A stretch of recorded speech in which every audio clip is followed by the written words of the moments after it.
Yup, I kinda hacked my way through my final university exam. And before you say anything, no, I didn't cheat. I engineered a solution. It was the morning of my exam and I had 6 hours left. Now, this wasn't a thinking exam. This was a memorization exam. You know, the kind where you just have to regurgitate random facts and hope that your brain doesn't betray you halfway through. Now, I could have just crammed, but let's be honest. My brain was already at 2% battery and I had spent the night before designing other people's websites instead of preparing for my own future. So instead of opening my textbook, I spent the morning training the AI, didn't hit the bus at the code design. Memory loading, watch me fly, study, now my bot's my guide. yup, I trained an AI because obviously that's the logical thing to do. But here's the thing, I wasn't about to make some basic AI that just spits out definitions. In the words of one of my actual friends, you're basic. No, I needed something way smarter. See, I realized something. Memorizing random facts is painful, but remembering stories is easy. So I trained my AI to take any list of information and turn it into mnemonic stories. Little weird memorable scenes that made even the most boring facts stick. Instead of spending hours grinding flashcards, I just memorized stories. And by the time I walked into my exam, I had a library of crazy, unforgettable scenes in my head ready to go. Now, you're gonna have to stick around and watch till the end to see if it really worked. But that, my friends, is how Memory Jolt was born.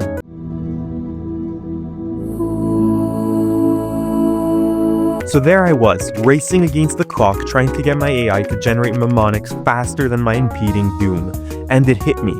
This could actually be useful. What if there was an app that could do this for anyone? What if instead of memorizing the hard way, people could just absorb stories?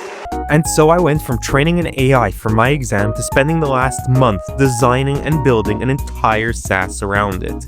Now, I wanted to get this out to the world as fast as possible, and if you've ever tried to design something under pressure, you know it's not about making things look pretty, it's about making them work.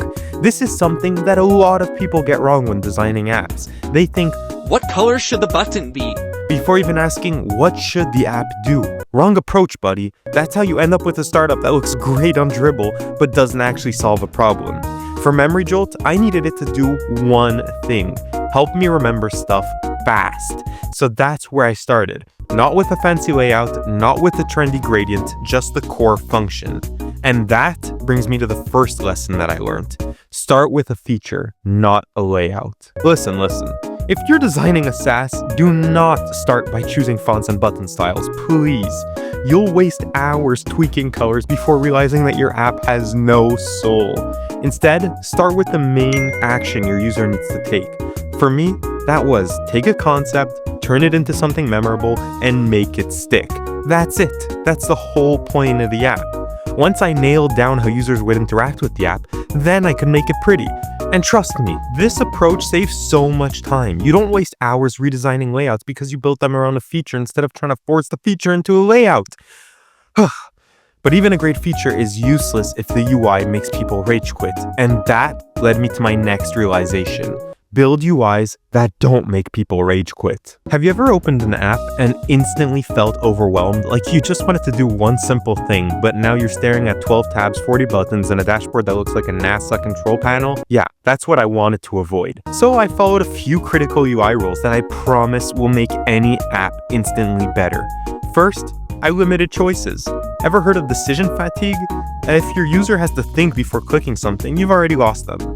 Then I used visual hierarchy to guide the experience. The more important actions need to pop, while everything else fades into the background. And finally, white space is your best friend. People cram so much onto one page, thinking more information is better, but really, it just stresses people out. At this point, I had a functional app, but I was missing something huge. Something that could make or break the entire experience. And it's something that surprisingly most SaaS founders forget when designing their product. And that brings us to lesson number 3. Your SaaS is a brand, not just an app. This is something that surprisingly so many SaaS founders get wrong. They think if the app works, people will use it. But no, if the app works and feels good, people will use it. There's a reason we associate certain products with a feeling. Apple isn't just a phone, it's an experience. Notion isn't just a notes app, it feels good to use. For Memory Jolt, I wanted it to feel like a superpower. Alright, so here's how it works. We copy-paste our notes into the app, we press the Create Memory button, and boom, Memory Jolt generates a story for us. Just like that, you get a jolt, which is the quick trigger that reminds you of the memory, a story, the mnemonic scene that locks the information in your brain, and an image for the visual learners out there. And that's it. You're not memorizing random facts anymore. You're memorizing a whole experience, because the experience is just as important as the function. And now Memory Jolt was finally ready. So, did I actually pass my exam? Oh yeah, I crushed it.